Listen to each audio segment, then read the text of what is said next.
Hey there guys, hello, welcome back to the channel for your match review of Chelsea nil, Real Madrid 2, and I know I've always maintained the highest level of positivity possible on this channel no matter the situations we are going through, but boy it's tough. It is tough at this point to have any amount of positivity. But it'll be there guys, be assured it will be there, even though we have lost 2-0 to Real Madrid.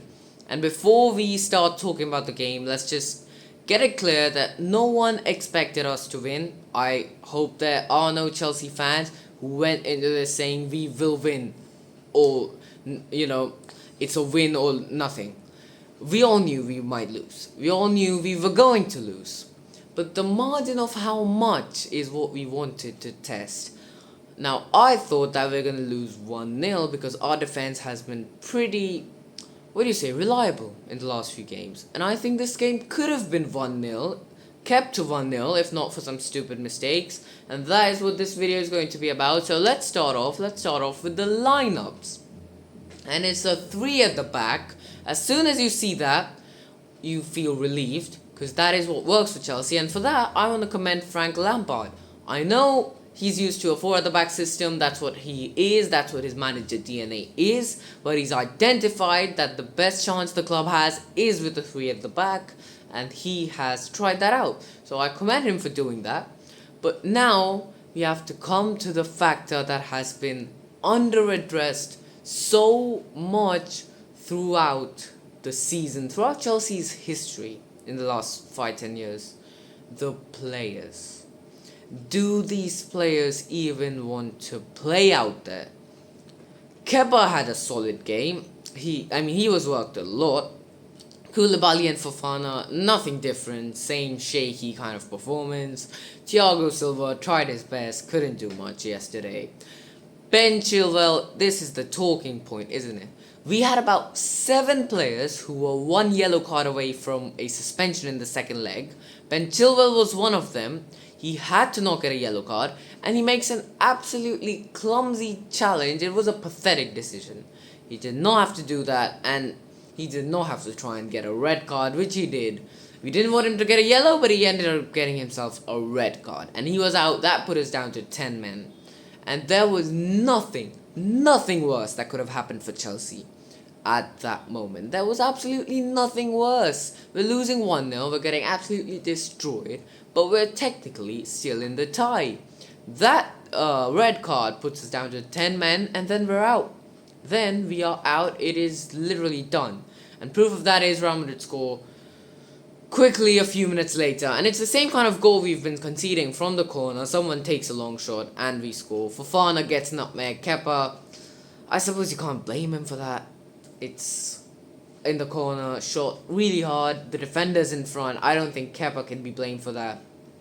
But how long can we go conceding goals and not blame anyone? How long is it acceptable as it's not one of our players' faults? We have to start doing something. And you sort of start to wonder, if Potter can't do it, if Lampard can't give them an inspiration, a vibe, a bounce, then what is wrong with the players? What is going on? Without Tuchel's 10 points at the start of the season, which he did in 6 games, mind you, a remarkable achievement compared to how the rest of the season has been, we would be, I think, in 15th or 16th.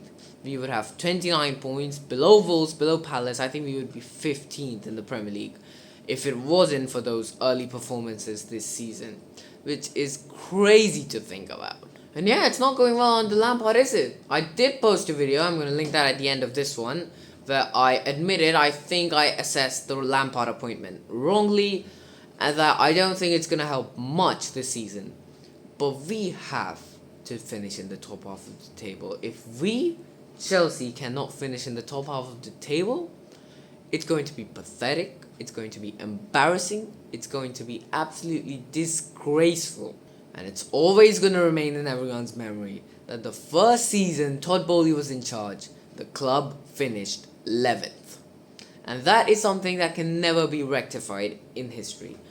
I mean, of course, last time we finished 10th, we won the league the next season. So if something like that can happen, thank you. But doesn't look like it's going anywhere. The game was a 2-0 loss. If it was 1-0, it was still salvageable. Now it's 2-0. I have no hope for the second leg. And then Todd Bowley, his comment, 3-0.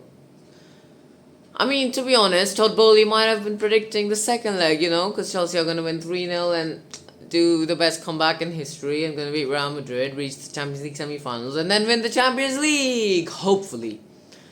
But it won't happen. It won't happen, guys. It won't happen. I have also given hope. It's just not going to happen.